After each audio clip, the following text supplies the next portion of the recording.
Então, boa tarde a todos. A gente vai começar com mais uma mesa. Tenho o prazer de ser a mediadora dessa mesa. Eu sou Luciana Thomsen, eu sou fonoaudióloga, sou psicopedagoga, professora universitária. Essa mesa é denominada Vivência e Realidade. Nós tivemos um problema com um dos palestrantes, o professor Alexandre Meirelles, que acabou de nos avisar que ele teve um imprevisto, um problema pessoal. Então, farão parte dessa nossa mesa as palestrantes Selma Sueli Silva. Enquanto eu vou permitindo aqui a entrada dos participantes, eu vou falar o currículo da Selma. A Selma tem graduação em jornalismo pela Pontifícia Universidade Católica de Minas Gerais. Ela é graduada em jornalismo e em relações públicas também. Além de ter especialização em comunicação e gestão empresarial pelo Instituto de Educação Continuada da PUC. Ela atuou como produtora e apresentadora nas rádios Itatiaia e Confidência e Autêntica Educativa e Super.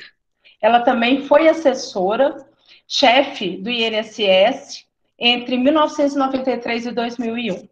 É autora dos livros Minha Vida de Trás para Frente, 10 anos depois, e Camaleônicos, e diretora do documentário Outwork, Autistas no Mercado de Trabalho, que foi feito em 2021. Foi diagnosticada com TEA em 2016 e mantém o site O Mundo Autista no portal Uai e o canal do YouTube Mundo Autista desde 2015. Sofia Silva de Mendonça, 24 anos, é bacharel em jornalismo pelo Centro Universitário de Belo Horizonte, UniBH, é escritora, apresentadora, cineasta e mestranda em comunicação social pela Universidade Federal de Minas Gerais.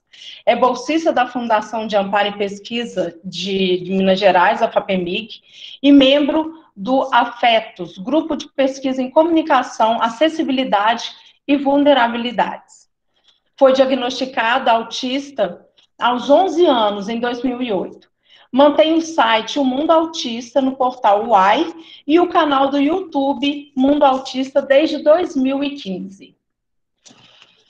É autora de 7 livros e diretora do documentário Outwork, Autistas do Mercado de Trabalho, que também foi realizado em 2021. Em 2016, recebeu o Grande Colar do Mérito Legislativo de Belo Horizonte, a maior honraria do Legislativo Municipal, tornando-se a pessoa mais jovem a receber essa homenagem. Então, estou muito lisonjeada de ser mediadora dessa mesa.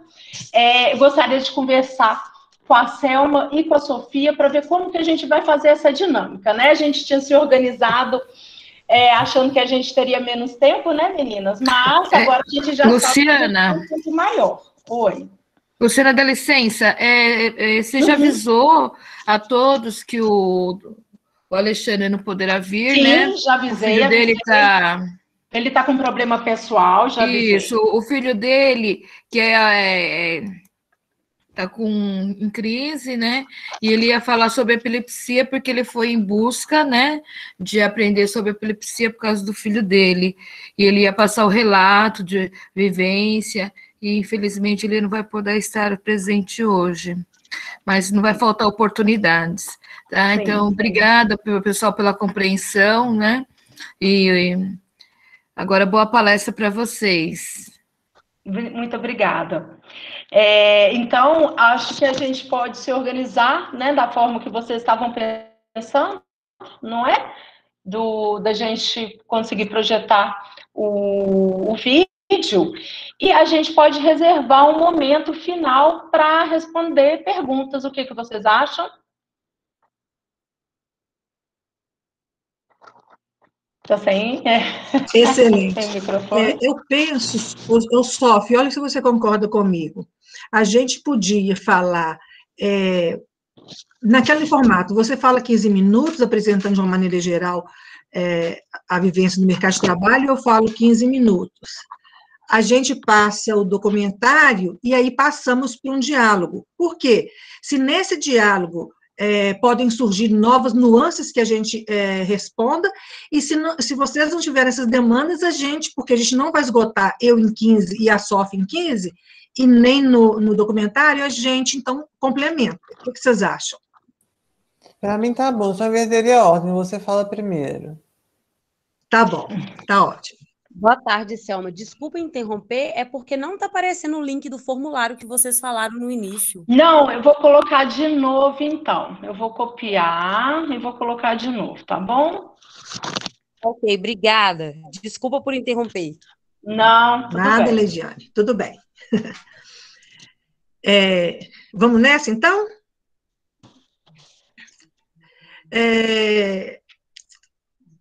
Aqui vocês vão ter condições de observarem a ótica do mercado de trabalho sob 2 pontos de vista. Um, meu, que entrei no mercado de trabalho sem saber que eu era autista e das minhas dificuldades, e tive o diagnóstico, eu estava quase me aposentando, eu tive o diagnóstico em 2016, na curva dos meus 50 anos. Eu já estava com 53 anos, hoje eu estou com 57. Então, aposentei-me há uns 2 anos, e aí, como ninguém vira autista, eu fui uma pessoa que não sabia do autismo, mas que vivia o mercado de trabalho como autista.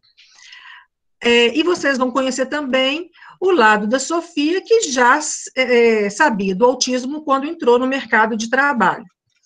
E que mercado de trabalho é esse? Primeiro, eu falo com os pais, com os educadores, que a dinâmica do mercado de trabalho modificou horrores. Se antes todos éramos preparados para termos um emprego e uma fonte de renda fixa, ou melhor ainda, um emprego numa empresa pública e a estabilidade ad eterno, né? Para sempre, ok, e aí aposento com salarão, aquela coisa toda. Hoje em dia, o mercado não é assim, porque o mercado é dinâmico, a nova era, esse novo milênio, em que a inclusão não tem mais volta, que é uma realidade, que a gente tem que aprender essa realidade, ele nos convida para algo de empreender, de multitarefas. O jornalismo mesmo, quando eu me formei, era rádio, TV, jornal, ou impresso, né, revista, e não saía disso. Agora não, existem N possibilidades. Mas quando eu entrei, então vocês vão observar a questão da minha geração. Eu era filha do meio, né? Tenho 2 irmãs, uma acima e uma abaixo, e minha mãe separada do meu pai. A minha origem é muito humilde. Eu vim de uma comunidade, Vila dos Marmiteiros. Então, o estudo para mim era algo muito sério, que eu levava muito a sério. E a escola era muito complicada para mim, porque eu não conseguia, muitas vezes, entender as coisas lá e estudava muito em casa sozinha, para resgatar esse conteúdo que eu não conseguia acompanhar em sala de aula. E acabava que eu me achava burra por causa disso. E uma estudante que se considera burra, ela acaba sendo uma profissional também com essa baixa autoestima. Porém, minhas notas eram altas. Sempre foi, eu era daquelas que chorava se perdesse meio ponto. Era uma coisa impressionante. Mas percebi, embora fizesse a minha carreira toda em cima das ciências exatas, eu me formei em técnica em edificações, porque, vindo de família muito pobre, eu tinha que ter um trabalho técnico para bancar a minha faculdade. Porque o jornalismo que eu queria, ele era só à noite.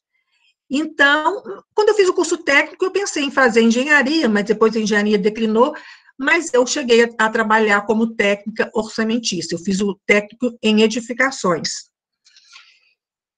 E quando eu entrei no mercado de trabalho, eu sempre vivi muito dividida. Primeiro, eu era Sueli em casa e Selma no social. A Selma do social não tinha a menor comunicação com a Sueli de casa. Quem conhecia a Selma não conhecia a Sueli, e vice-versa. Na minha casa também as pessoas não imaginavam como eu era lá fora.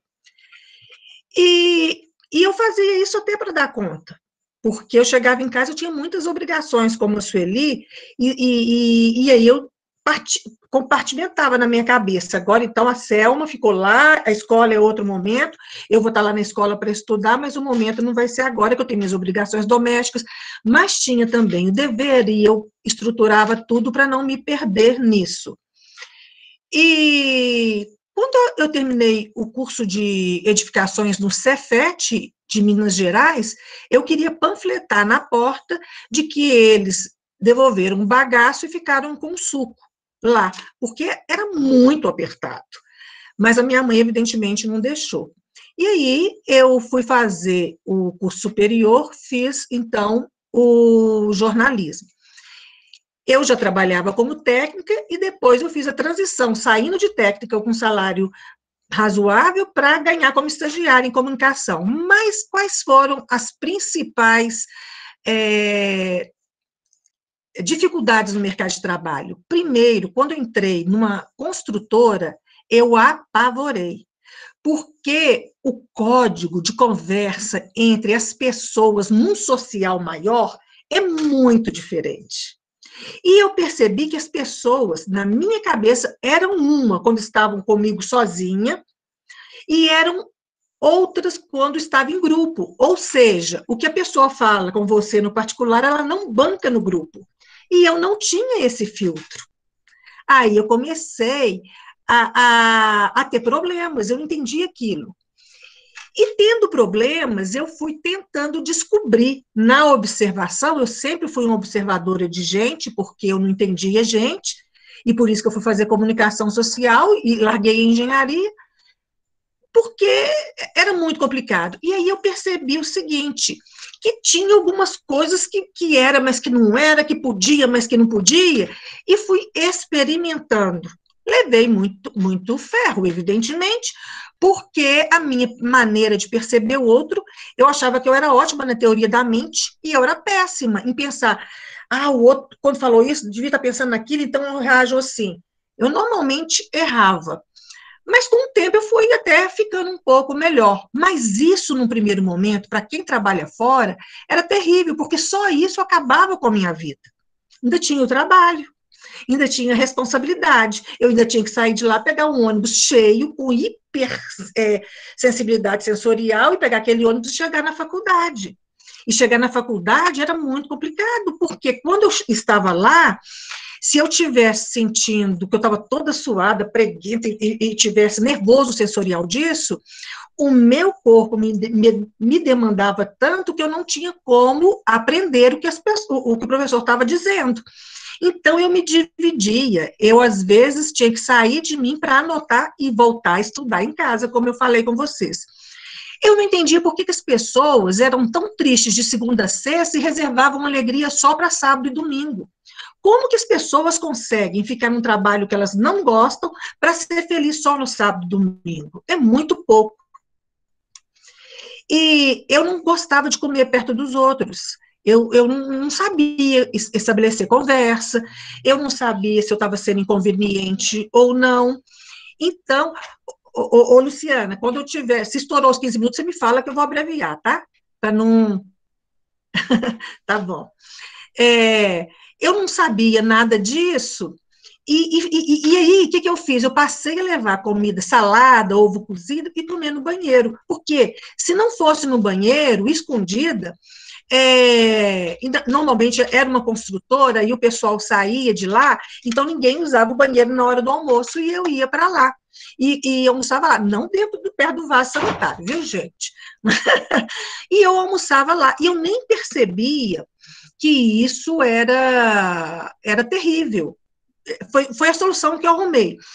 E mais, eu tinha seletividade alimentar também, eu passava mal com as comidas lá perto, então eu era capaz de passar um dia com um ovo cozido e passar mal se eu comesse um PF, igual o pessoal comia lá perto.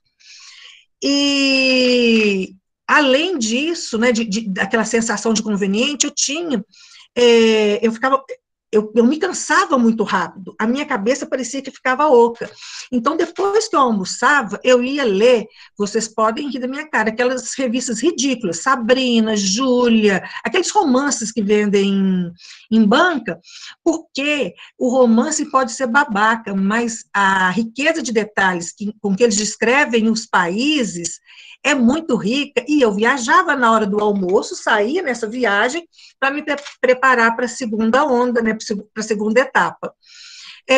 Já saí de ambulância do trabalho, porque eu tive uma crise lá, e as pessoas não sabiam por quê. E eu não sabia também explicar por quê. Esse dia que eu saí de ambulância, eu cheguei muito mal no hospital, o médico pediu para o meu colega, para o meu amigo que tinha me levado sair, e eu achei muito estranho, porque eu vi ele fechando a porta. E aí eu falei assim, nossa, eu acho que ele está pegando no meu seio, mas eu estava passando mal. Então, se eu não visse, eu não tinha percepção, eu só achava, mas era difícil saber se estava ou se não estava, até que eu abaixei a cabeça. Ah, mas por que você não abaixou de cara? Porque com o autista não funciona assim. Primeiro eu estava com um problema, e depois eu tinha que mandar o código para ver como é que eu ia resolver esse problema, não é automático. Porque eu já estava desorganizada. Aí, quando eu virei, eu vi que ele estava palpando os meus seios, e saí, abri a porta e saí falando, esse homem é um tarado, não me deixa aqui com ele. E ele virou para a enfermeira e falou assim, nossa, coitada, ela está muito mal. Dê soro para ela e coloca ela em observação. E, evidentemente, ninguém acreditou em mim. Evidentemente não, né? Meu colega acreditou, mas as pessoas acreditavam, mas fingiam que não acreditavam, porque médico era médico, né? E depois, com o jornalismo, eu queria ser repórter. E aí eu já percebi que eu não podia lidar com a imprevisibilidade de ser repórter. E tinha muita coisa que, para mim, era bagunçada. Eu tinha que organizar primeiro, que aquele povo fazia de maneira muito bagunçada. E aí eu fui ser produtora, fui assessora de imprensa há muitos anos, e aí foi bacana, porque eu tinha, o curso de Relações Públicas me deu muita noção da administração, aí foi legal, mas as pessoas que eram subordinadas a mim me achavam muito estranhas, porque naquela época o pessoal falou assim, não, você tem que ter um peso só em uma medida. E eu, naquela época, eu já tinha 2 pesos e 2 medidas, porque eram coisas diferentes, eram seres humanos diferentes, eu não podia ter o mesmo peso. E outra coisa que eu nunca tolerei e nunca passou na minha cabeça é a questão da competição. Eu nunca consegui entender a competição. Para mim, a competição, ela é danosa, mesmo. Eu entendo a cooperação, onde todo mundo ganha. Então, já tinha essas coisas todas. Depois eu fui para a redação de uma rádio, e aí ficou muito mais bacana, porque eu falava para muita gente, como eu estou falando com vocês, mas eu falava sobre um assunto que já estava em pauta, que eu escolhi. Não era um diálogo que eu tinha que ficar pensando, agora será que eu posso interromper? Ou então conversar no WhatsApp com a Luciana, saber assim, nossa, será que ela já falou tudo, eu posso dar tchau? Que eu tenho isso até hoje. Muitas coisas a gente aprende, muitas coisas a gente ainda passa sufoco o resto da vida, porque os códigos são diferentes. Então, o que eu descobri sendo autista não diagnosticada? Que eu fui arrumando as minhas estratégias. Logo, e que as pessoas que me empregaram, todas, sem exceção, me elogiam até hoje muito. Então, eu aprendo o seguinte, que hoje um autista, tendo o suporte do qual ele necessita, quer seja o moderado, ou o grau 2 ou o grau 1, ele vai ser um excelente profissional, se, como qualquer ser humano, colocado no lugar certo. Porque se esse caboclinho for colocado em lugar errado, ele não vai nem dar conta de falar que não está conseguindo aquilo, aí vai ser problema. De uma maneira geral, a minha experiência é essa. Ótimo, muito obrigada, Selma. O pessoal já está comentando aqui no chat como é bom ouvir esse relato, né? Para podermos entender melhor os nossos alunos. Gratidão, foi a Patrícia falando aqui. Agora, a Sofia, isso mesmo. Sofia. Olá, gente. Vocês estão me ouvindo bem, né? Boa tarde a todos, a todas. Para iniciar essa apresentação inicial, Eu gostaria de primeiro ler um trecho desse livro fantástico da minha mãe, que chama Minha Vida de Trás para Frente, e que, inclusive, ela fala das estratégias que ela bolou no ambiente profissional para ela conseguir se sentir menos inadequada, mais adequada, mais produtiva, usar as características autísticas ao favor dela, né? Como, por exemplo, a questão do cérebro hiperexcitado, né? Que é um cérebro que toda hora está pensando em muita coisa, mas que se não for bem canalizado, isso pode acabar gerando muita ansiedade, muito prejuízo, mas se for bem canalizado, vira uma produtividade muito boa, inclusive para empresa que contrata, né? E aí, eu vou começar desse pequeno trecho que ela cita, na verdade, a Liane Holiday Willey, que é uma autista adulta, que fala assim: eu podia participar do mundo enquanto observadora. Era uma observadora ávida. Ficava encantada com as nuances dos atos das pessoas. A minha mãe me disse que era muito boa em captar a essência e a personalidade das pessoas. Divertia-me planejando e organizando as coisas. Talvez esse desejo de organizar as coisas, em vez de brincar com elas, seja a razão porque nunca me senti muito interessada por amigos. Eles queriam sempre usar tudo que eu tinha tão cuidadosamente organizado.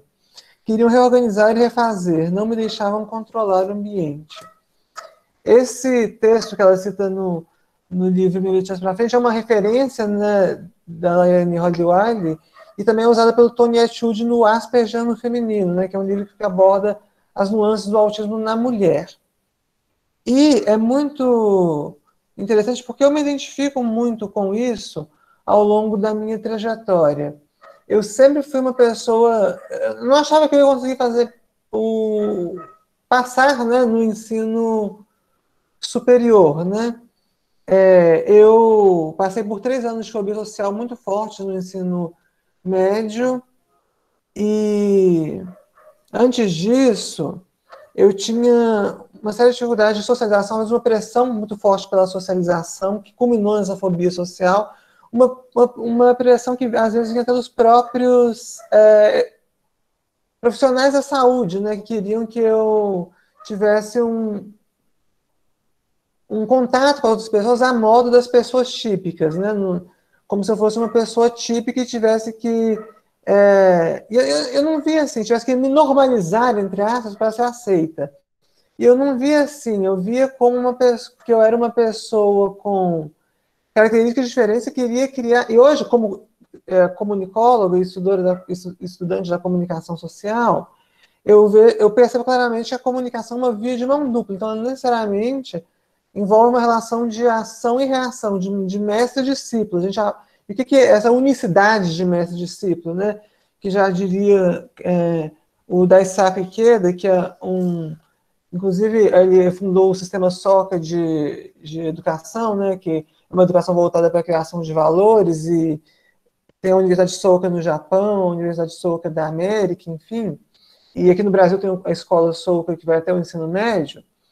Ele foca muito na criação de valores. Ele fala dessa questão de mestre e discípulo, que ao mesmo tempo que você é mestre, você é um discípulo. Né? Como eu diria também o Paulo Freire, né? Que quem aprende ensina... Então, aprende e ensina ao... enfim, vocês entenderam, né? Quem ensina, aprende, quem aprende, ensina, e é uma relação simultânea, né? Não tem uma questão do mestre aqui e a pessoa aqui. Então, entendendo a comunicação como essa via, e a educação como parte dessa comunicação, como uma via de mão dupla, necessariamente, eu queria ser aceita por ser uma vida singular, com seu valor único, entender os outros o melhor que eu conseguisse, e, ao mesmo tempo, ser compreendido do jeito que eu sou, com as minhas características, buscando sempre ser a melhor pessoa possível. Quando eu entrei na universidade, foi um choque para todo mundo, porque, primeiro, eu não consegui fazer Enem. Porque o Enem, por sorte, eu consegui passar numa universidade que era referência, ainda, né, no mercado de trabalho, para a minha área, que é jornalismo. Eu escolhi jornalismo muito influenciada pela minha mãe, não que a minha mãe quisesse. Acho que se a minha mãe fosse escolher, ela queria algo que desse mais retorno imediato, né? Mas muito inspirada pelo trabalho lindo que eu achava que a minha mãe fazia como jornalista, como produtora de conteúdo, como apresentadora, enfim. Eu via naquilo uma forma de que ela encontrou de comunicar, de comunicar mesmo, de trazer o que estava para dentro, e para gente, que a autismo às vezes é tão difícil trazer isso para fora, né?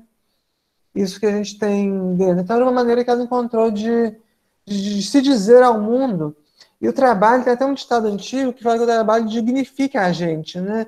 Então, o trabalho, ele também nos dá mais autoestima, nos traz um benefício de reconhecimento que nos faz perceber que nós temos um certo valor a contribuir para a sociedade. Eu acredito muito no jornalismo, inclusive, como uma função social. E aí, só que quando eu entrei na faculdade, retomando, eu não consegui fazer o Enem porque eram várias... o Enem era muito... Não era tão objetivo, né? Eu fiz um vestibular que dizia, à época, era até mais difícil, mas ele era mais claro e menor. E o cérebro autista ele tem uma peculiaridade interessante, que primeiro a gente gasta 2 vezes, até conversando com psiquiatras e tudo, a gente chegou nessa conclusão, a gente gasta 2 vezes o mesmo esforço que uma pessoa típica o esforço de uma pessoa típica para fazer a mesma tarefa. Porque a pessoa típica, ela tem muita coisa intuitiva, ela vai lá e simplesmente faz, né?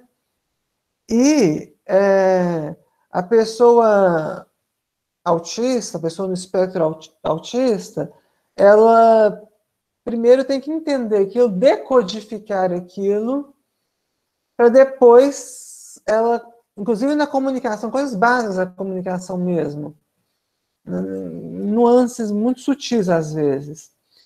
Então, primeiro ela tem que decodificar aquilo para depois ela conseguir fazer o que a outra pessoa faz. Então, por isso eu tive ledor, tive uma prova toda adaptada, né? Para tive ledor, tive uma pessoa para escrever, porque minha coordenação motora não é boa. Tive essas adaptações. E aí, quando eu entrei no vestibular, na faculdade, eu lembro que eu tinha muito hiperfoco numa série chamada Pretty Little Liars, e também nas histórias de Cinderela, né? Aí uma pessoa me falou assim, um educador, inclusive, até de muito renome, você agora vai ter que sair dessa bolha de Pretty Little Liars e Cinderela.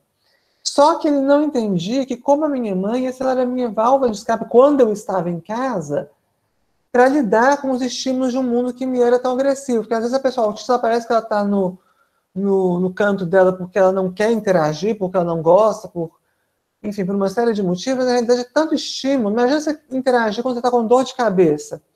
Tanto estímulo sensorial, cognitivo, emocional, que a gente tem essa dificuldade e a gente precisa desse hiperfoco para gastar esse cérebro, que, como eu disse, produz muito, é muito hiperexcitado, para relaxar. E às vezes são coisas bobas, coisas interesses até infantis, mas que não dizem menos do profissional ou da profissional. Dizem que ele ou ela tem precisa dessa válvula. Ai, a gente, a doutora Ângela aí, que linda. Beijo, doutora Ângela. Mas dizem que... Saudade de vocês! Saudade demais. Que coraçãozinho. Aí, esse profissional, ele vai... Porque a gente tem uma ideia da deficiência como alguém aquém. Então, quando uma pessoa autista tem um hiperfoco em coisas mais infantis, ou coisa, a gente pensa assim, nossa, mas essa pessoa, ela não vai dar conta de algo maior. Mas, na realidade, a gente tem habilidades... Claro que todo mundo tem mais afinidade com uma coisa ou com outra, mas a gente tem habilidades muito visíveis em alguns aspectos e dificuldades há uma discrepância muito grande. Mas, enfim, voltando mais ao tema do mercado de trabalho, eu gostaria de destacar algumas coisas. A primeira delas é que quando uma metáfora que eu sempre gosto de usar, que você tem uma empresa. Engraçado que essa metáfora vai justamente no mercado de trabalho, né? Mas assim, você tem uma empresa, uma empresa maravilhosa em tecnologia. Tipo assim, tem tudo de mais importante, de mais competente na tecnologia. Todos os profissionais são fantásticos. Mas não tem alguém para fazer o marketing, a comunicação. Essa empresa vai para frente? Não, ela não vai. E, do mesmo modo, a gente precisa, como a Temple Grandin, que é uma autista renomada, conhecida, fala, a gente precisa de todos os tipos de mentes. Então, a gente precisa extrair o potencial dessas pessoas autistas, das pessoas neurodiversas, neurodivergentes, melhor dizendo, que têm um modo diferente de processar as informações, mas que esse modo pode ser muito enriquecedor, porque a diversidade de pensamentos, de modus operandi, vamos dizer assim, ela enriquece muito uma empresa, porque a minha mãe fala da questão da competitividade, mas da cooperação, é realmente isso. Porque o confronto, o Mário Sérgio Cortella vai falar, né, que o confronto ele deve ser evitado, né, porque o confronto é quando a gente briga mesmo, né, a gente não abre espaço para o diálogo, mas o conflito, que são essas diferentes ideias sendo trabalhadas, ele abre espaço para o convencer. E o que é o convencer? É vencer junto. E aí, eu me lembro que, bom, eu entrei na faculdade, eu lancei meu primeiro livro, Outro Olhar, logo em seguida Daniele Asperger, 10 anos depois com a minha mãe. E aí, quando eu estava quase concluindo o curso, eu falei com um professor, Maurício Guilherme Silva Júnior, um educador fantástico, porque assim, os educadores que mais fizeram diferença na minha vida não eram necessariamente os que entendiam de autismo ou que entendiam tecnicamente de autismo. Eles buscavam capacitar por causa desse amor que eles tinham, não o amor piegas, meus aluninhos, não, mas esse amor de dar sangue nos olhos e buscar capacitação, buscar entender melhor a partir daquele ser humano que tá na sua frente, e de prezar aquele ser humano e ver aquelas características singulares daquele ser humano. Então, o Maurício, eu falei com ele assim, olha, eu tenho muita vontade como eu disse, eu fiz uma universidade que era muito focada no mercado, né? Ela não era focada em pesquisa.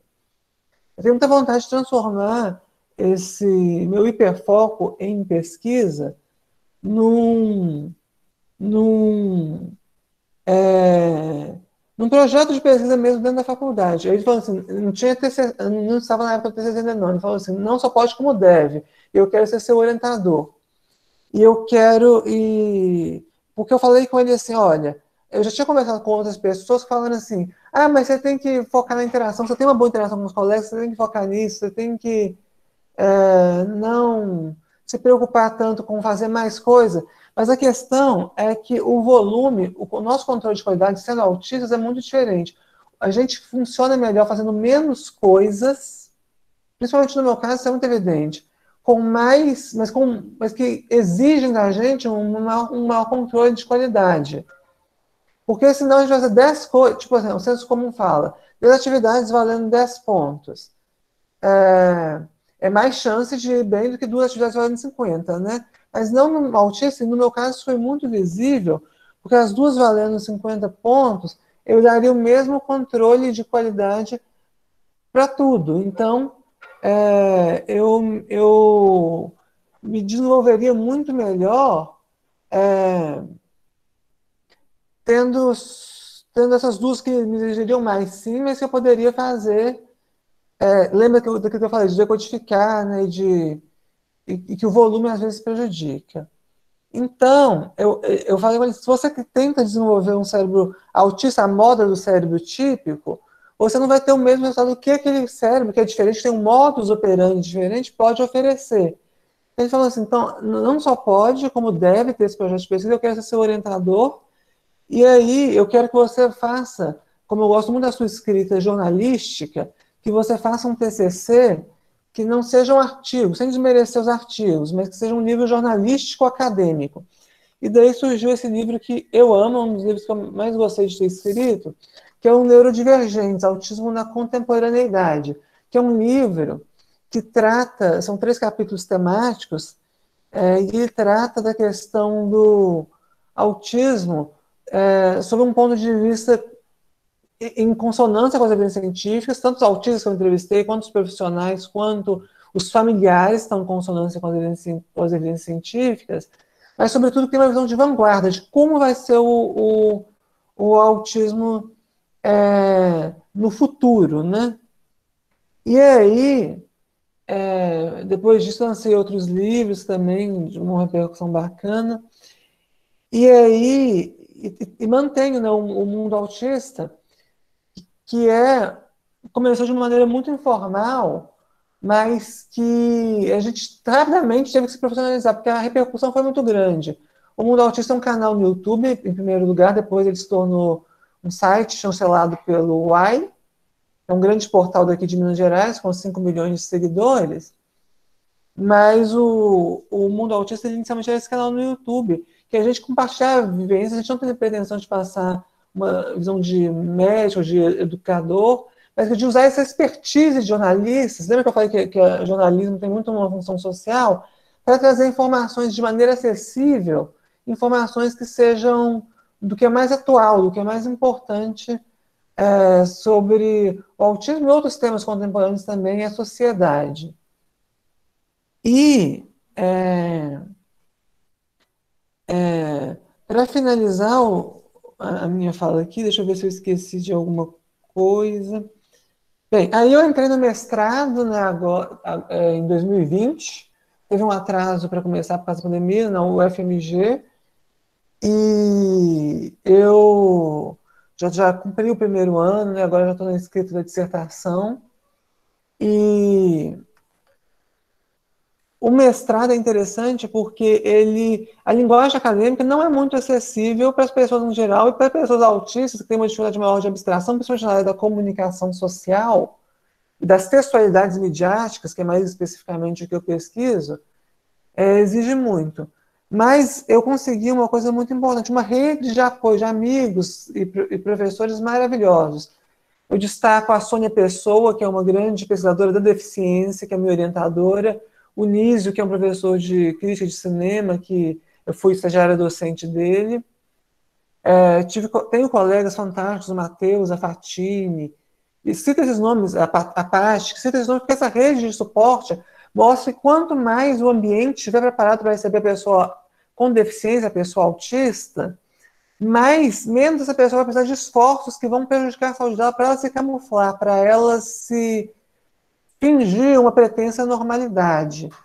Então, com base nisso, a gente resolveu fazer esse documentário, Outwork, Autismo no Mercado de Trabalho, eu e a minha mãe, mas sobre uma ótica diferente. Fala-se sobre o mercado de trabalho, mas assim, como eu vou incluir o autista no mercado de trabalho? Não, a gente quis pensar assim,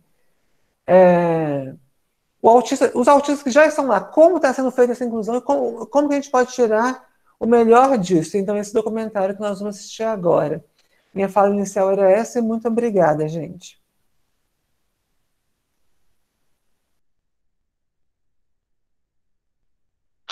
Sofia, nós que agradecemos aqui. Eu não sei se antes da gente projetar o vídeo, tem aqui algumas perguntas, por exemplo, da Jéssica. Compreendi que possui níveis de autismo leve, médio e severo, e gostaria de saber se todos esses níveis podem ingressar no mercado de trabalho. E qual o cuidado que as empresas precisam ter com essas pessoas? Vocês já querem responder agora? O vídeo vai esclarecer?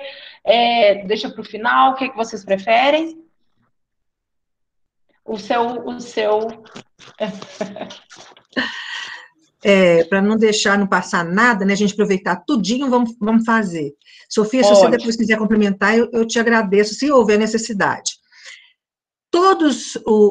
Nem toda pessoa com deficiência, de uma maneira geral, vai entrar no mercado de trabalho.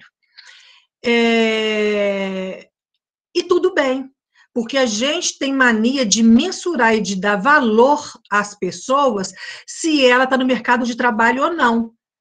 Nem todos vão estar, mas todos, sem exceção, têm uma missão e um brilho que só ele pode desempenhar dentro da sociedade. E então, a primeira coisa é essa. Segundo, alguns autistas grau 3 vão poder ingressar no mercado de trabalho? Olha, depende muito mais do suporte. Ele é grau 3 por causa da necessidade de suporte. Se ele, desde pequeno, tiver estímulo, se ele tiver uma educação, né, que abarque essa necessidade de um suporte maior, ele poderá, sim, com tecnologia assistiva, ingressar. Eu e a Sofia conhecemos um poeta da maior grandeza, que a gente arrepia de perceber quanta riqueza existe naquele corpo que não consegue se comunicar e que tem estereotipismo tipo... que quem não conhece o código vai falar assim, ai, que medo. E não, tudo bem, é o jeito dele. Eu conheço dois que são jornalistas. Ai, é nós, mas nós somos... E aí, se a gente, como eu e Sofia, se a gente tiver o nosso suporte, a gente vai conseguir. Mas lembram que eu falei que eu não tinha conhecimento do meu diagnóstico, mas quando eu apresentava as minhas dificuldades, as pessoas à minha volta me respeitavam. Então, eu podia contribuir com o meu melhor. Então, a resposta é essa. Nos casos do autismo, primeiro, nem todos vão poder entrar, e tudo bem, porque tem uma missão, que não é só o trabalho que faz a pessoa ser humano, né? E se fosse só isso, agora em época de pandemia, com tanto desempregado, coitados. Mas, com toda certeza, todo mundo tem o potencial e ela vai poder, de uma forma ou de outra, dadas as condições para ela, mostrar a que veio para essa sociedade, porque todo mundo na humanidade tem missão nessa vida. Ótimo. Sofia, quer completar? Sim, acho que foi perfeita, mas sobre o autismo grau 3, muitas vezes, na questão de... Se imagina que, até no documentário vai falar um pouco disso, se imagina que precisa de uma função menos complexa para essa pessoa. Mas, às vezes, a pessoa, igual esse Pedro de Lucena que a minha mãe citou, ele é um poeta fantástico, não é o que a gente imaginaria que um autista seria. A gente possivelmente colocaria numa função menos complexa, num outro tipo de função, essa pessoa autista. Então, tem que perceber quais são as habilidades da pessoa e o suporte que ela precisa, porque o Pedro de Lucena ele só consegue ser um poeta fantástico, ele não é oralizado por causa da comunicação alternativa. Ótimo, muito obrigada. Gente, então, vamos agora passar o vídeo, né? São 20 minutos aproximadamente, não é? E aí depois a gente retorna. Ótimo, então vamos lá.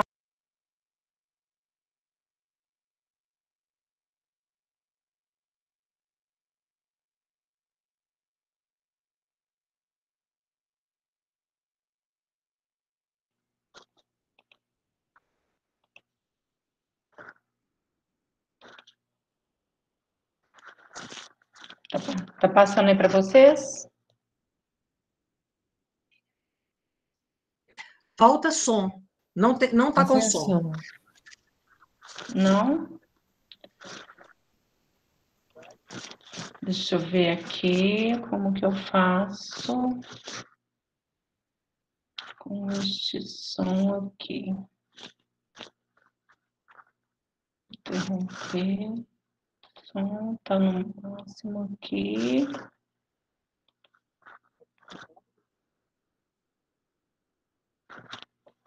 Não tá com som? Sem som.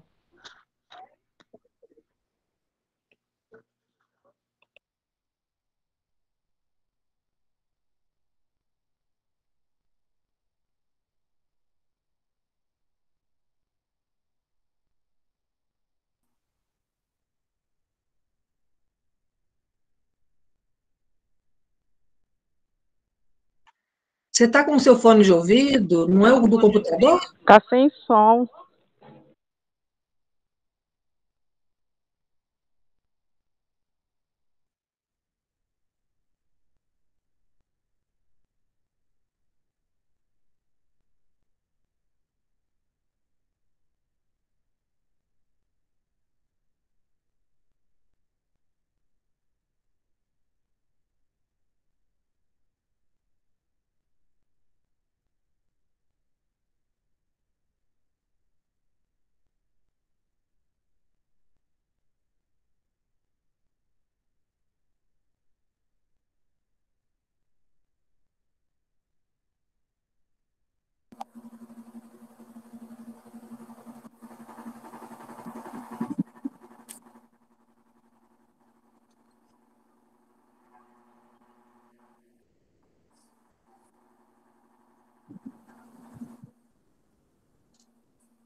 Sofia, você consegue passar daí?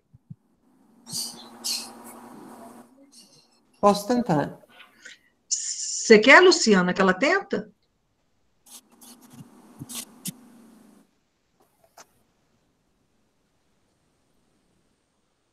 Você consegue, Sofia? Eu vou parar a apresentação. Você consegue passar daí, Sofia? Vou tentar.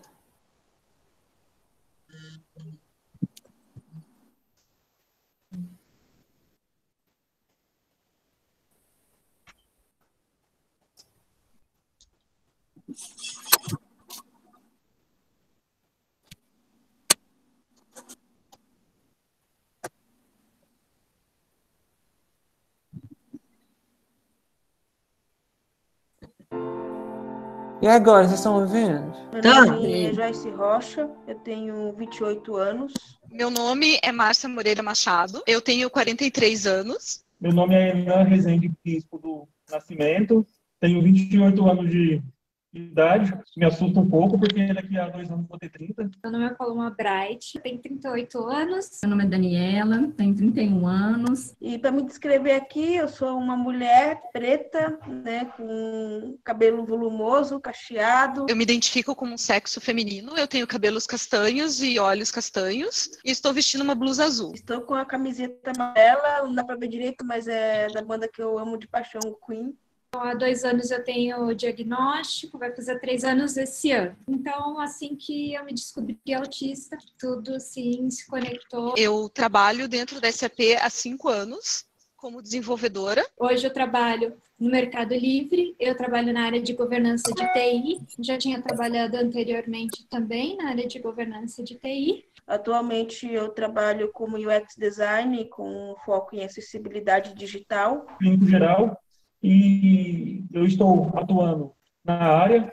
Sou formada em psicologia pela UFMG, fiz meu mestrado em psicologia do desenvolvimento e finalizei o ano passado o doutorado em cognição e comportamento. Eu sou diretor-geral da Especialisté Brasil, que é uma organização social de origem dinamarquesa, que tem por objetivo a inclusão de pessoas autistas no mercado de trabalho, com um foco um pouco na área de tecnologia. DAP, SAP, Different Able, é do Different Able People, são pessoas com habilidades, não se trata com pessoas com deficiência, mas sim com pessoas com habilidades diferentes. A SAP tem um projeto, por exemplo, muito grande e global, onde os profissionais são treinados e capacitados para receber os profissionais neurodiversos. E aí eles já começam a criar uma cultura, né, uma cultura de acolhimento, e isso tem que ser desde o recrutamento e seleção, isso tem que ser também no dia a dia, tem que ser na promoção desse profissional. Eu preciso olhar para as características e saber o potencial de cada pessoa. Nosso objetivo é levar o tema neurodiversidade para dentro das empresas e dizer fortemente para as empresas que atuam na área de diversidade e inclusão, se elas não olham para o tema neurodiversidade, o seu discurso de diversidade ele é incompleto. Pessoas neurodiversas, elas precisam estar contempladas aí dentro das nossas empresas, elas precisam ter as oportunidades, elas precisam ter os apoios necessários. Então, quando eu falo para uma audiência de 50 pessoas que não não têm o conhecimento do que é o espectro autista, que o meu sonho é que a função deles fosse substituída por neurodiversos, eles pensam assim, opa, tá menosprezando a minha função. Então, é um viés inconsciente de achar que se um autista pode fazer a função, quer dizer que a minha função ela é menos complexa. Então, o que eu acho é que a gente tem que conseguir juntar a função certa com o profissional certo, seja ele autista, negro, mulher, LGBT, tem que encontrar o par perfeito, né? Que é a função correta, onde aquelas potencialidades vão ser encontradas, porque limitações todos nós temos, né? A limitação do neurodiverso talvez ela é mais rotulada, mas eu acredito que todo indivíduo ele tem limitações. Minha primeira experiência foi numa agência de publicidade, era bem pequena, uma agência de marketing digital, para falar a verdade. Eu me lembro que quando eu fiz a entrevista, foi bem pouco depois que eu tive o diagnóstico, e antes do diagnóstico eu tinha muita dificuldade de conseguir uma vaga de emprego, eu acho que por diversas questões, de ironias, de não entender as entrelinhas. Eu entrei nessa empresa através de um grupo do Facebook sobre autismo. Aí eu passei por uma série de processos de entrevistas diferenciados. Eu já tinha o diagnóstico de autismo na época, mas era bem recente. Eles me perguntaram como eu queria fazer a entrevista, então eu fiz a entrevista de uma forma online. Não eram perguntas difíceis de ter um entendimento. Então as perguntas foram diretas. Então isso me facilitou bastante, assim, poder me comunicar. Quando a gente consegue pegar esses dois lados, as pessoas e as empresas, a chance da gente ter um sucesso aí da permanência das pessoas é muito maior. A chance das pessoas quererem ficar nas empresas porque elas estão felizes, elas estão produzindo, é muito maior. Independente se eu tenho dificuldade para olhar no olho da pessoa enquanto eu estou conversando, independente se eu tenho algumas características diferentes aí dos neurotípicos. Um fator maior aí que as pessoas colocam como base, que estaria relacionado a qualquer habilidade do sujeito e que diria mais dessa inteligência geral, né, que seria esse fator geral, mas a gente também tem essa ideia das inteligências múltiplas, né, então pessoas têm uma facilidade nas áreas de exatas e uma dificuldade, às vezes, na parte de compreensão verbal e às vezes melhor habilidades visoespaciais, né, é um desafio muito grande pensar em avaliar a inteligência, como avaliar, em qual momento avaliar, em qual faixa etária avaliar. Hoje os modelos que mais ganham força, né, são esses modelos hierárquicos, que pensam nessas inteligências múltiplas, mas que por detrás falam desse fator geral que engloba um pouco disso tudo. Então, o nível de inteligência, se tem comorbidade, se não tem comorbidade, se tem algum talento especial, né? Então, como que é as características desse sujeito, e é um dos fatores individuais que vão realmente dizer, talvez, uma maior facilidade ou não na entrada do mercado de trabalho, por isso que a gente tem que ficar atento do quanto que isso está sendo avaliado, né? E pensado de uma maneira realmente adequada. Sou formada em Ciências e Humanidades, estou terminando Relações Internacionais, faço uma especialização também em Tecnologias Educacionais. Sou formado em Medicina pela Universidade de Cuiabá, mas estou estudando para entrar numa residência de neurocirurgia. Sou formada em multimídia, fiz graduação em produção multimídia. Essa graduação foi porque eu estava na dúvida, para querer me formar. Eu sou das artes também. Eu não sou formada em nada. Como a faculdade que eu estava não tinha um programa de funcionamento à distância, quando entrei na SAP, eu mudei de cidade e acabei não me formando, faltando só o TCC. Mas, ao mesmo tempo, eu consegui fazer um MBA em gerenciamento de projetos. E aí eu fui carregando durante muitos anos a faculdade. Eu reprovava por falta, porque eu não conseguia ir sempre às aulas. A minha faculdade, que era para ser de 4 anos, foi se estendendo por 8 anos. Comecei a trabalhar como designer, né, focado em mídia digital. Os primeiros meses foi, acho que, um paraíso, foi mil maravilhas, porque as pessoas gostavam da minha entrega, gostavam de mim. Só que, com o tempo, as coisas começaram meio que se desorganizar, porque um prazo de um mês eu faço em uma semana. E devido, eu acho que essa minha cabeça, né, de fazer as coisas de uma maneira rápida e com a qualidade boa, sem perder a qualidade, acho que isso também pegou. Eles começaram a demandar muita coisa e não me dando o espaço para eu meio que respirar, organizar a casinha e ir para o próximo round. Porque nos meus cargos anteriores, eu tinha muitos problemas de relacionamento, problemas de comunicação, então tinha várias coisas que acabaram interferindo. E assim, eu tive algumas dificuldades, principalmente nas matérias que envolvia ter que lidar com pessoas, ou seja, na relação médico-paciente. Isso no início pesou muito para mim. É assim, uma característica nossa é que acabamos aprendendo muito pela prática, por repetição, fazendo várias vezes. É o tipo de coisa que, por ser meu dia a dia, eu acabei aprendendo, mas no início eu realmente tive muita dificuldade. Lidar com pessoas não é fácil. Na questão de trabalho, para mim, assim, se divide em 2 momentos.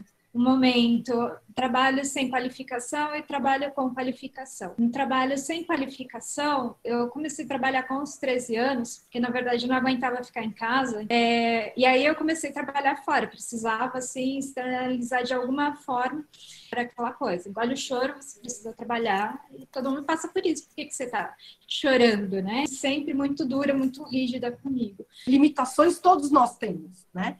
A limitação do neurodiverso, talvez ela é mais rotulada, mas eu acredito que todo indivíduo ele tem limitações. Se eu tenho algumas dificuldades, algumas habilidades que eu sei que eu posso desenvolver, que eu posso melhorar, e isso vai contribuir com a minha inclusão, por que não fazer essa discussão? O Comitê Paralímpico. E aí foi o ponto de virada na questão profissional, que a minha equipe fez para ser de igual para igual para todo mundo. As coisas que eram para ontem, ficava com alguns designers, e eventos de tipo de 6 meses lá na frente, de 2 meses, eu pegava tudo. Tudo que já tinha já a data estabelecida, né? Evento do ano todo, e em 2 meses eu conseguia fazer tudo. E aí todo mundo ficava relax no final do ano. E foi uma percepção que, tipo, eu falei de como eu funcionava, e a gente foi adaptando dessa maneira. Eu não entrei como um funcionário de cota para preencher uma cota. Um primeiro momento que eu entrei, eu me senti valorizada, porque eu entrei por causa das minhas habilidades. Então, eu fui encaminhada para uma vaga onde as minhas habilidades eram importantes. Nesse período, levantaram que eu tinha uma habilidade fora do comum em organização. Eu acabei, por causa da minha organização, eu acabei sendo Scrum Master de um time. Scrum Master é mais ou menos como organiza, né? Um funcionário daquele time para organizar, para prever problemas que podem ocorrer. E eu atuo dentro da parte do Comitê de Acessibilidade no Mercado Livre, porque na universidade eu fazia inclusão de pessoas com deficiência, né? Então, aí, todo esse know-how, e hoje eu sempre brigo pela questão de inclusão e acessibilidade em todos os lugares. A gente tem fatores do sujeito, que é um pouco dessas características que a gente está falando, mas a gente tem fatores também que são fatores sociais, de oportunidades, fatores de família, apoio familiar, apoio da sociedade. Também tem a questão do meu pai ter falecido quando tinha 7 anos de idade, um grave acidente automobilístico, onde teve traumatismo com crânio encefálico, e aquilo despertava a minha curiosidade. Poxa, como ficou a cabeça dele? Isso daí que, para mim, foi o embrião para eu querer ser neurocirurgião. Teve vários momentos em que pessoas me falavam para me desistir, para me voltar atrás, que eu não era capaz. Falavam para minha mãe que era para quem podia, ela não ia dar conta, ficar me mantendo em cursinho até eu passar, em nenhum momento. Minha mãe também falou que não ia desistir de mim. E era um sonho dela e um sonho do meu pai, e levaria até o final. Eu comecei a trabalhar com uns 13 anos, porque na verdade eu não aguentava ficar em casa, então assim, eu tinha muito atrito com a minha mãe, discutia bastante, e aí eu comecei a trabalhar fora, precisava assim, externalizar de alguma forma. Quando meu filho nasceu, eu não sabia o que fazer com ele, porque ler para aprender o que fazer com uma criança, não foi assim tão natural para mim. Eu fiz 2 anos de pedagogia, ainda mais que ele tinha altas habilidades, então eu estudei pedagogia para poder auxiliar. E acabei trabalhando, fazendo estágio com crianças. Quando a gente tem uma propriedade do que está acontecendo com a gente conhece o que é, então por conta disso, a gente até consegue utilizar mais estratégias, né, que dentro do dia a dia ali, pensar em formas adaptativas. Então, se eu tenho essa dificuldade, eu vou trabalhar melhor com essa, ou um profissional que vai te ajudar a fazer isso, eu estou com essa dificuldade, vamos ajudar a fazer dessa outra forma. A gente tem no Brasil ainda uma situação do diagnóstico tardio que a gente precisa ajudar a melhorar. Dessas 120 pessoas que a gente está trabalhando, 50% tiveram diagnóstico depois dos 18 anos. E eu tenho meu diagnóstico de autismo há 6 anos, então eu tive meu diagnóstico com 21 anos de idade. Quando eu era pequeno, eu recebi o diagnóstico errôneo de psicose infantil. Aos 19 anos que eu só fui ser diagnosticado como autista. Então, há 2 anos eu tenho o diagnóstico, vai fazer 3 anos esse ano. No caso do autismo feminino, isso ainda é bem complicado, essa questão do diagnóstico. O diagnóstico foi em 2014, eu acho, 2013. Foi um ano antes de entrar na SAP. O estereótipo do autista, que se balança, que talvez não é verbal. A gente não tem o entendimento de que é um espectro autista. E que o autista de baixa intensidade, né, com um menor nível de impacto, a potencialidade dele se sobressai. As pessoas têm medo do que é diferente. É questão de cultura da empresa. É de quantos funcionários estão treinados. Por o fato de eu ser autista, era pouca referência, né, que o pessoal tinha. É um universo muito novo para todo mundo. Eu sei que autismo é uma coisa que ninguém está acostumado. O caminho é encontrar maneiras de adaptar coisas. Eu acho que o ambiente no entorno, né? Eu acho que as pessoas começam a ver a vida por outra perspectiva, né? Eu acho que todo mundo começa a perceber que todos somos diferentes, né? Somos diferentes por diversos ângulos. Acho que teve uma grande abertura, assim. A gente teve as pessoas ajudando, as pessoas respeitando os limites. Então, a gente chama o colega para ir almoçar, mas ele não quer almoçar, ou ele só vai almoçar naquele determinado restaurante e sentar naquela determinada mesa. Então, tá bom. Uma vez por semana a gente vai com ele, mas a gente também não quer ir todo dia. E o que acontece? Eu gosto de me comunicar com as pessoas. Eu me sinto bem falando com as pessoas. Mas, às vezes, eu não entendo elas. Por exemplo, se tem uma piada dentro do time, eu sou a última a entender. Eu não entendo. O meu time acostumou tanto com isso que eles passaram a contar a piada e me explicar a piada. Acho que a minha sorte dentro do mercado é que eu consegui viver os 2 extremos. O extremo da exclusão, o extremo do preconceito e o extremo, de fato, de ser incluída dentro do mercado de trabalho.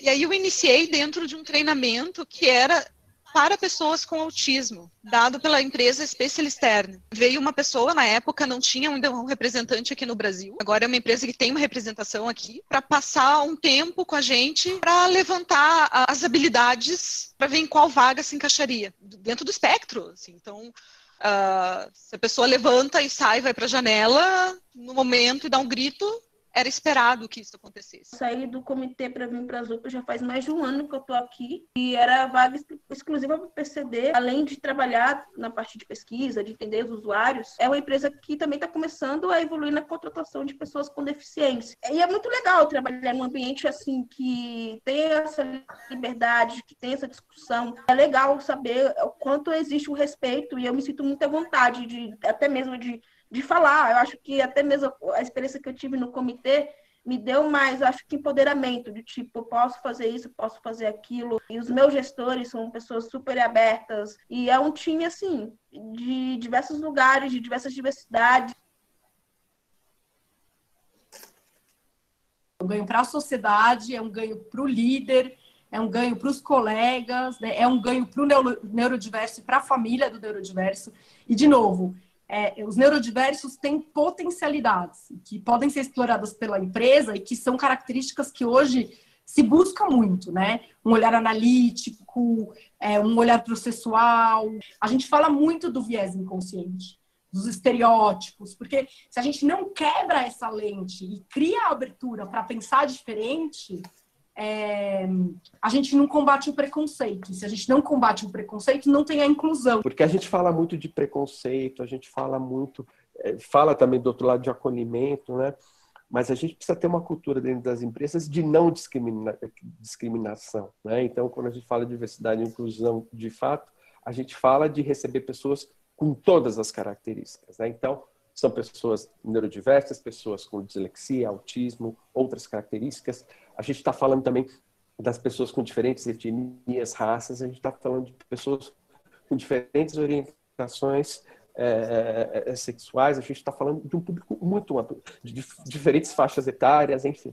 Não adianta só falar de preconceito, não pode existir discriminação. A gente tem que ter elementos e ferramentas de gestão de pessoas para eliminar qualquer tipo de possibilidade de discriminação. A primeira pessoa que teve que me aceitar, aprender a me aceitar, fui eu mesmo. E qualquer lugar do mundo é o meu lugar.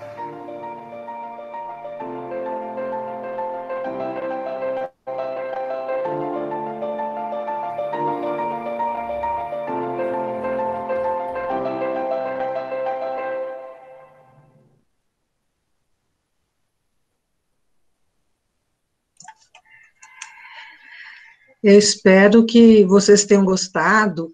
Eu e a Sofia, para fazer Excelente. Para a gente fazer esse documentário que a gente queria, porque a Sofia tem uma capacidade de produção que deixa qualquer um doido, mas isso é bom. Para fazer isso, a gente, em função de internet, do momento agora, a gente teve que passar por cima de alguns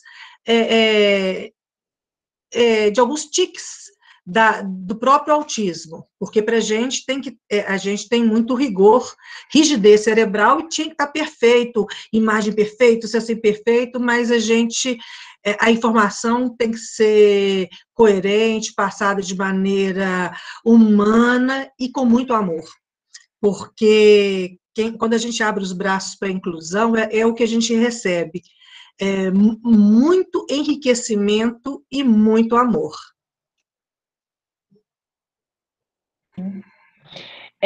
A gente está recebendo muitos elogios aqui no chat, né? As pessoas estão encantadas com o depoimento de vocês, né? A Ana Cristina colocou aqui assim: pelo que percebi, algumas pessoas podem passar a vida inteira sem saberem que são autistas.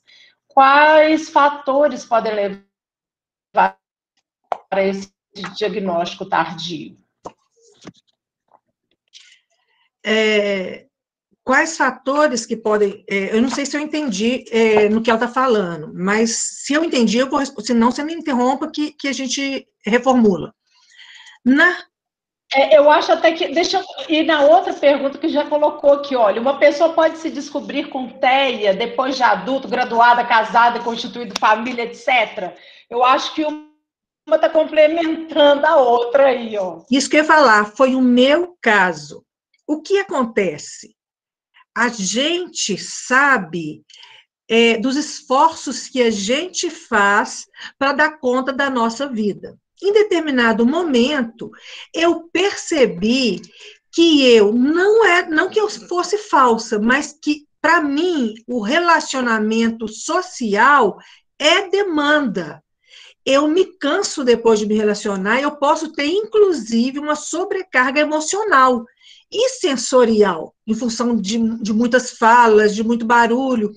A minha família, com a minha sobrinha neta, vieram aqui em casa, né, que a gente está todo mundo confinado. Por exemplo, eu estou na casa da minha mãe. Aí, de vez em quando, sai do confinamento e vem ver minha mãe. E aí, culminou com uma crise que eu tive, indo com a Sofia fazer um exame de sangue. Eu tive uma crise, um colapso, né, melhor dizendo. Então, na minha vida adulta, eu ainda tinha perdas em função do autismo. Eu era o que qualquer psiquiatra podia chamar de adulto funcional, porque casei, tive filho, fiz especialização, compus uma carreira, etc. e tal. Tinha aos olhos dos outros uma comunicação muito funcional, mas a Sofia sabe que entre a gente aqui não era. Quando se tratava de emoções, eu ainda tenho dificuldade de expressar o que eu sinto, e aí culminou com o fato de eu ter sido demitida por rigidez do meu cérebro. Numa dessas rádios, a maior aqui de Minas, me pediram para falar... se fosse falar de determinado candidato, falar só criticando. Eu não aceitei de jeito nenhum. Como é que eu ia trair o ouvinte? Eu não daria conta. Não passou pela minha cabeça que eu poderia não falar. Que às vezes, para você não mentir, você pode omitir e tudo bem. Mas eu não tinha essa flexibilidade. Então, eu fui demitida, mesmo sendo provedora da minha família.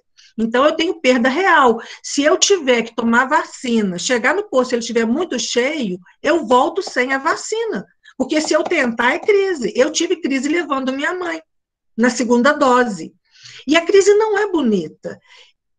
Por quê? É sofrido. E a gente, depois que tem a crise, o colapso, a gente tem ressaca, que seria parecido com remorso, mas é mais uma ressaca mesmo, como se um caminhão tivesse passado na gente, em cima da gente. Então, a Sofia que me deu o toque. Ó, mamãe, todo mundo coloca na conta do meu autismo muitas dificuldades aqui de casa. Mas todo mundo, então, acha que eu sou um peso para você. E o peso que você poderia ser para mim? Acho melhor você procurar um psiquiatra. Percebe? Não deu outra. Então, na realidade, por exemplo, a minha irmã mais velha, ela é autista e ela não faz questão nenhuma do diagnóstico. Ela não tem diagnóstico formal, para ela não faz diferença. Para mim faz, porque eu preciso de assistência no aeroporto, com diagnóstico é fácil. A minha irmã, ela só anda com o marido dela, então os dois juntos, e ela não precisa então dessa assistência, então ela pode abrir mão de um diagnóstico. Então vai depender de adulto para adulto. Mas o que eu penso para a gente, pelo menos, a gente tem que ter o diagnóstico, porque autoconhecimento é tudo.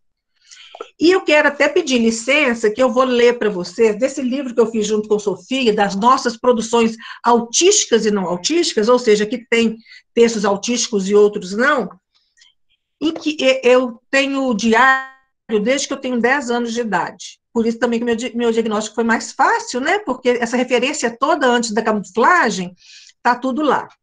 Então, aos 15 anos, eu, assim, não cabendo em mim, não me comunicando, escrevi no meu diário: desabrocha, sai dessa casca que te prende, transpõe um mar de dúvidas e navega confiante nas ondas da amizade. Desabrocha, nasce para poderes existir, mostra a tua presença, toma a forma desejada.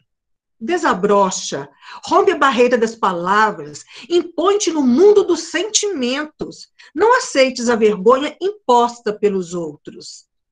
Vive, desabrocha, liberte-se sem medo, mostra-te sem ser metódica, dá-te o direito da autenticidade, porque eu me escondia, só que só meu diário que soube disso. Eu queria, mas eu não sabia. Depois do diagnóstico, aos 50, esse foi aos 15 anos, aos 53 anos eu escrevi: desapega, deixe para trás a máscara necessária que você criou. Você conseguiu, não foi fácil, hoje está segura, pode mais. Desapega, não ouviam sobre você, mas queriam seus conselhos.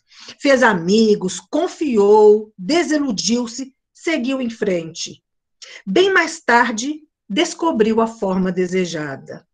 Desapega, não importa se pensam que não há tempo. Você sabe, o tempo é aqui e agora. Olhe a sua volta, valeu cada passo. Desapega, você já não é um espectro. Vive e convive, sente e consente, sorria, você é feliz. Por quê? Porque acharam que eu era velha demais, que não precisava mais do diagnóstico. A relação minha com minha mãe, de 79 anos, mudou, Sofia sabe disso. É lindo ver minha mãe hoje me entendendo muito mais, e eu entendendo minha mãe.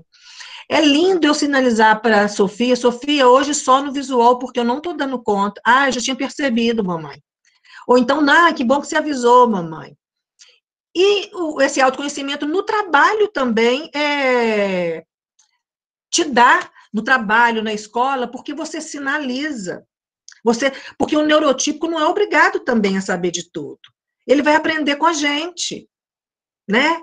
E eu não conheço uma única pessoa que tenha convivido com uma pessoa com deficiência, gente, não conheço uma única pessoa que, tendo convivido com o deficiente, a pessoa com deficiência, que não tenha se tornado mais rico. Inclusive empresas. Nesse documentário que eu e a Sofia fizemos, em parceria com a Revista Autismo, que na Revista Autismo também tem uma matéria imensa sobre isso, que a gente fez para lá também, a gente descobriu que as empresas ganham. Essa Ibope Mídia, Cantar Ibope Mídia, a medição do Ibope das empresas é feita por autista detalhista, que a eles nada escapa, que tem memória. Então, eu descobri as características. A nossa sociedade é prodigiosa em jogar luz no não tenho, não deu, não foi dessa vez, não conseguiu. Não joga luz no nossa, é bom nisso, mas já fez tanto, venceu nessa parte. Quando a gente começa a jogar luz nisso, a gente percebe que essa outra parte é bem maior, que a que a gente às vezes joga tanta luz, ela fica maior porque a gente faz ela crescer. Né? A gente olha para um cadeirante e fala assim, nossa, ainda bem que não é comigo, eu não teria essa humildade. Gente, se a sua experiência, e a gente pode, qualquer um sofrer um acidente, Deus nos livre e guarde, mas se a sua experiência de vida nessa terra for num corpo que não é o padrão, ali vai ter um ser humano com muita coisa dentro. Então, aquilo é uma experiência de vida, de uma maneira diferente, que deve ser respeitada. Um professor autista, na faculdade vocês já podem ter encontrado com muitos, eu encontrei. Tem uns que a gente fala assim, nossa, sabe tanto, mas não sabe passar.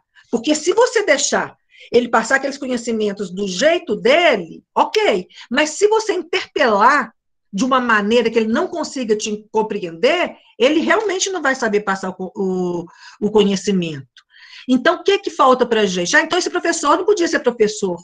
Não, se você olhar ele como ser humano e não como professor que não pode ter nenhuma característica, você vai aprender também a lidar com ele, assim como ele tem que aprender a lidar com você. Selma, mas eu tenho 200 alunos. Hello! O mundo dessa nova era é um mundo que ninguém hoje suporta não ser olhado na sua unicidade. Então, você não vai ser um profissional inteiro, uma mãe inteira, uma mulher inteira, se você não enxergar a unicidade. A pessoa que está na sua frente. Você não vai ter que fazer isso tudo de uma vez. Você vai fazer... Eu e Sofia temos uma filosofia, prezar o outro. Quem que é esse outro? Aquele que está na sua frente. Vocês imaginam eu e Sofia aqui preocupada com outro compromisso que a gente tem às 7 horas da noite? Não, a gente está aqui, a gente está inteiro, porque agora vocês são as pessoas mais importantes da nossa vida. Né? Ah, mas a professora tem muitos que tem, o prezar o outro tem 40 na frente dela. Uhum. Ela tem como é que chama? Agenda, ela tem coordenador, ela tem família, ela tem uma rede de apoio. Ninguém precisa ser mais super professor, super mãe, super pai, super autista, não. Porque Sofia sofreu isso. Sofia é uma pessoa encantadora. Cobraram tanto de Sofia, que Sofia falou assim, nossa, mamãe, mas também às vezes esquecem que eu tenho meus limites, que eu tenho minhas características, porque algumas mães ficavam tão encantadas que Sofia ia respondendo, e de repente Sofia travava. Olha, uma mãe que tem um filho autista não percebia quando ela podia estar excedendo um outro autista. Então é só a gente não esquecer que o outro é o outro, e a gente... Mesmo na nossa ânsia, a gente não pode tirar o nosso olhar desse outro. Nenhum outro deixa a gente mais pobre, não. Ah, Selma, mas se eu for na cadeia? Dá para escrever tantos livros com casos da cadeia, né? Porque ninguém é só mal e ninguém é só bom. A nossa vida é uma luta constante para a nossa revolução, para que a gente jogue luz na nossa escuridão fundamental que todos temos. Sofia, eu vou deixar você falar, se eu não achar que só eu falo. Não, só complementando a pergunta inicial, acho que o seu relato é isso mesmo, é perfeito. Inclusive, ver o movimento da minha avó com você foi uma das coisas mais lindas que eu já presenciei na minha vida. Minha avó, a Eva, com 75, né, quando você teve o diagnóstico. Mas, enfim, uma informação muito importante é que geralmente as pessoas autistas que ficam sem diagnóstico são mulheres e adultas e leves, mas todos esses podem se enquadrar no caso de pessoas mais leves, que não é leve assim de ser menos autista, mas ser mais sutil a manifestação dos sintomas. Eu vou falar desse livro. Esse livro que é Maliônicos, A Vida de Autistas Adultos, eu sou apaixonada por ele, que a minha mãe escreveu. Ele traz justamente isso, pessoas que tiveram diagnóstico depois de adultas, como é o caso dela, pessoas de Portugal, de todos os estados do Brasil, psiquiatras, pós-doutores, fotógrafos, enfim, pessoas de diferentes características que evidenciam em si a riqueza do ser humano. Autistas severos também tem nesse livro, e que é como se fosse uma grande reportagem. Mas a informação técnica que eu queria passar era que, no caso mais sutil do autismo, que antigamente era chamado de síndrome de Asperger, que é esse autismo eu não gosto de falar autofuncionamento, porque parece que é máquina, né? Não é o caso. Mas que foi... ele só entrou para o código, para os manuais médicos, né, de diagnóstico, em 94. Em 94, minha mãe já estava com 30 anos, 31 anos. Você já falou sua idade, agora eu posso falar também. Ela já estava com 31 anos. Então, muitas pessoas dessa geração ficaram sem diagnóstico e agora geralmente, tem pouca informação sobre o autismo em adultos ainda, mas você sabe que e na mulher mais difícil ainda, mas sabe-se que a maioria tem o diagnóstico depois que um filho ou filha teve esse laudo.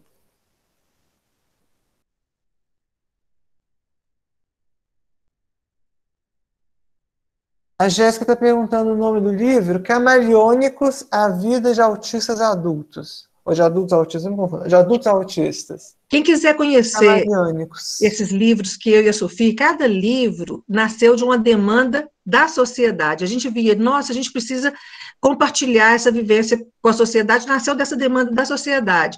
É no nosso site, omundoautista.com.br. Aí vocês vão ver lá, omundoautista.com.br. Deixa eu contar uma coisinha para vocês. Eu coloquei aqui no chat o site, omundoautista.com.br. Aí no chat. Ô, Gente, Luciana. deixa eu só falar uma coisinha aqui. Nós temos somente, eu até entrei em contato aqui com a produção para ver se a gente tinha mais um tempinho, mas nós só temos mais 8 minutos, tá? Então, só para a gente organizar nossa finalização aqui, infelizmente, eu pedi mais 15 minutos, mas não tem. A Sofia falou desse aprendizado para o autista que é passo a passo. Quem tem filho, quem tem paciente, quem tem aluno, algumas coisas o ser humano vai aprendendo, não sei se vocês conhecem, o conhecimento tácito, que é aquele da observação, que aí vai entrando quase que por osmose para você, e de repente você sabe. Para o autista, não. Porque, como o cérebro dele tem conexões alternativas e diferentes, por exemplo, para ele perceber como se lava a louça, ele pode enxergar de uma maneira diferente a mãe que mandou lavar a louça, fala assim, mas peraí, você não passou detergente? E ele não ter nunca visto na hora, colocando detergente, ninguém nunca falou com ele, então, assim, mesmo que ele tenha visto, ele não registrou. Então, é esse passo a passo. Aí eu vou contar uma coisa para vocês, que eu já era bem adulta, né? Para não dizer bem mais velha. Eu estava fazendo unha uma vez num salão, e para mim era muito complicado, porque eu me sinto muito ET em qualquer lugar que eu vou, e aí não era qualquer salão. E esse dia era um salão que a rádio mandou a mulherada toda lá para eles, pagou, sabe aquelas gracinhas que faz com funcionário? Aí a tampa da acetona da manicure caiu e rolou. Ela olhou, procurou, não achou. Eu olhei, procurei, não achei. Aí ela continuou trabalhando. Eu falei assim, mas você não vai procurar a tampinha? Aí ela falou assim, não. Eu falei assim, mas como? A acetona vai ficar aberta? Ela falou assim, olha, eu estou fazendo sua unha. Quando eu terminar, se ela rolou, ela está em algum lugar aqui. Quando eu terminar, eu vou ter um tempo para achar. Agora eu estou fazendo a sua unha e não quero gastar esse tempo procurando. Gente, essa mulher me libertou.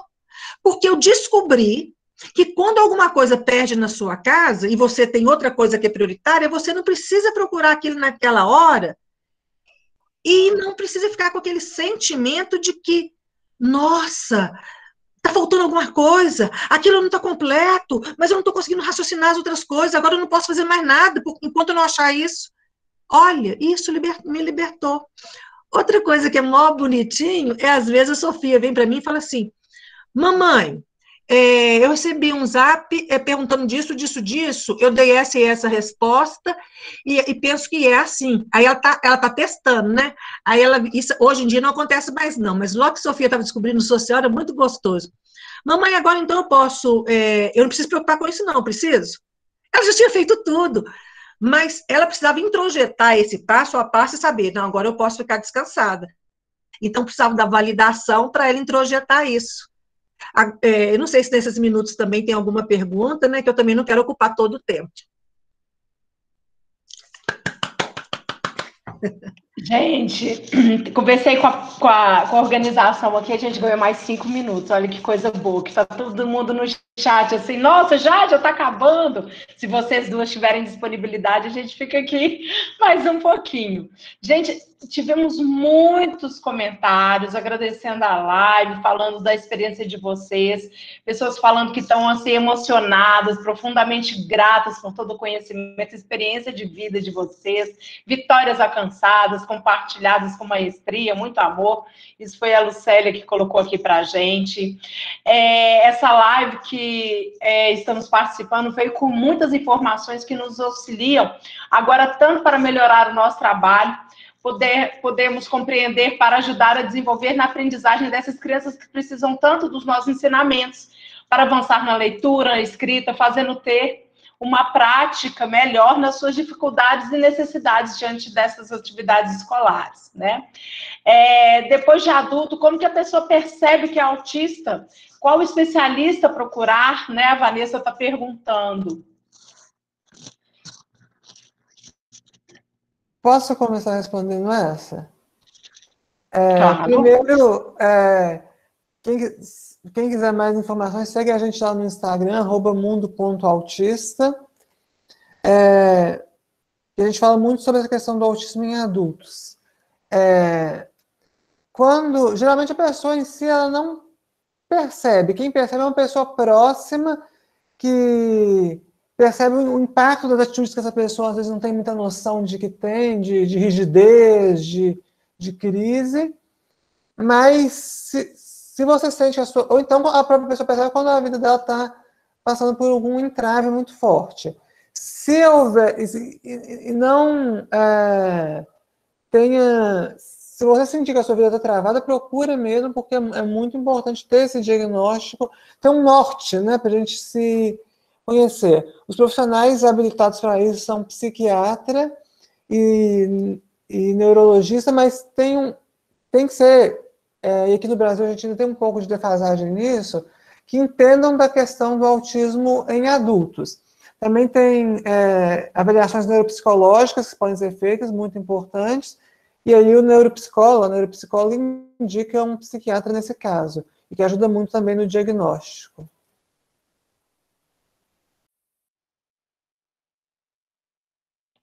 Selma quer responder também? Não? Sofia, a Jéssica falando, vi esse comentário, se vocês puderem responder essa pergunta, mexeu muito comigo. Sou autista em investigação, porém tive que parar com a investigação, pois não tenho dinheiro para pagar a neuropsicóloga. Sabe outro caminho para conseguir meu laudo? Então, né, a Sofia já comentou, né, de uma avaliação psiquiátrica, neurológica, né? Mas a avaliação neuropsicológica ela é fundamental, né? Ela é uma avaliação multidisciplinar, né, gente? Eu entendo o que ela fala, porque hoje fica em torno assim, de R$2.500, R$3.000. É muito caro, é muito caro. Eu, quando tive a minha, eu tive boa sorte.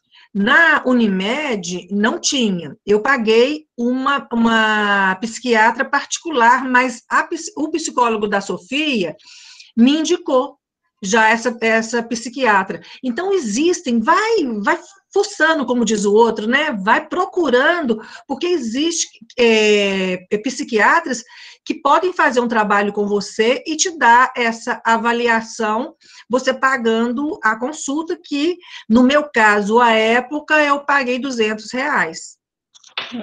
A psiquiatra da minha mãe, é até um caso interessante, porque ela é proprietária de uma clínica que chama Alerevita, que é uma clínica multidisciplinar, então ela também tem toda a equipe de profissionais habilitados a fazer essa avaliação, além dela, né? Tanto que a minha mãe faz acompanhamento com psiquiatra e com psicóloga atualmente lá.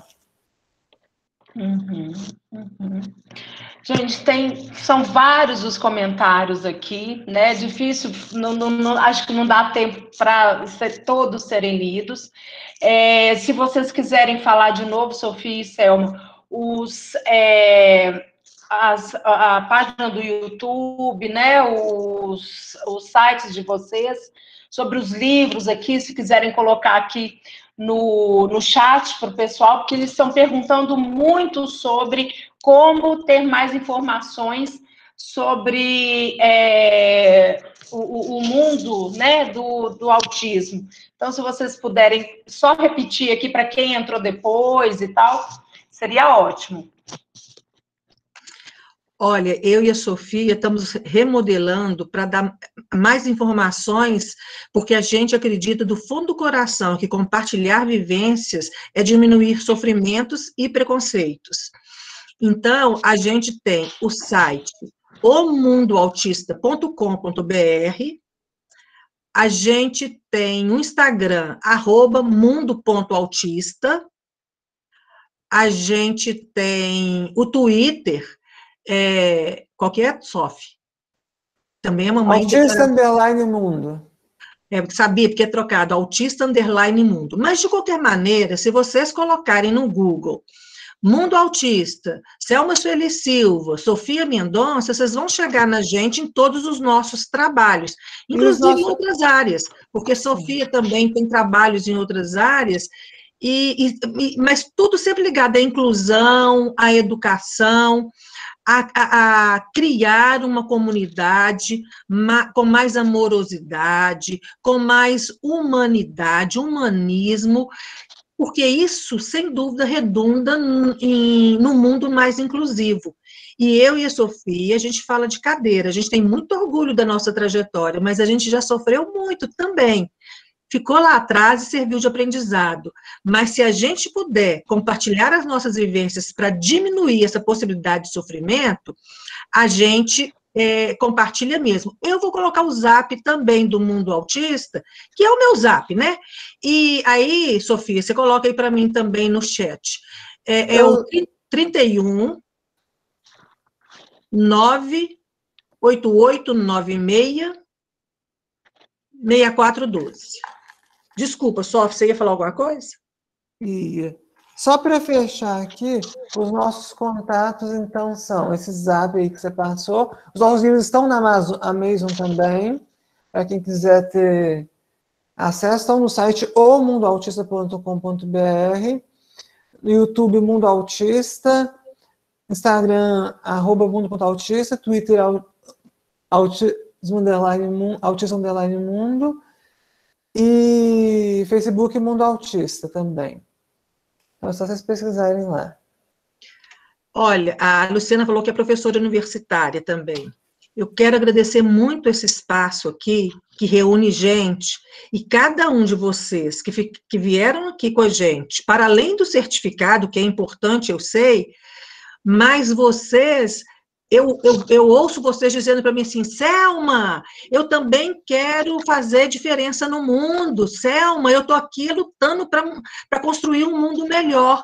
E aí vocês não têm noção como que vocês me enchem, me renovam de esperança, porque é possível. E a pandemia veio para provar. Façam diferente aquilo que vocês já estão acostumados a fazer no piloto automático. Porque hoje eu gostaria muito que vocês se sentissem abraçadas, porque hoje eu aprendi, inclusive, a passar afeto virtualmente.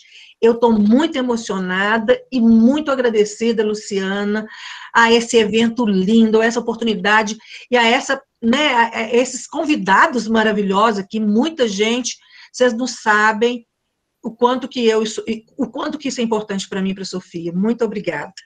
Muito obrigada mesmo, estou também nas nuvens, assim, muito emocionada. Gratidão.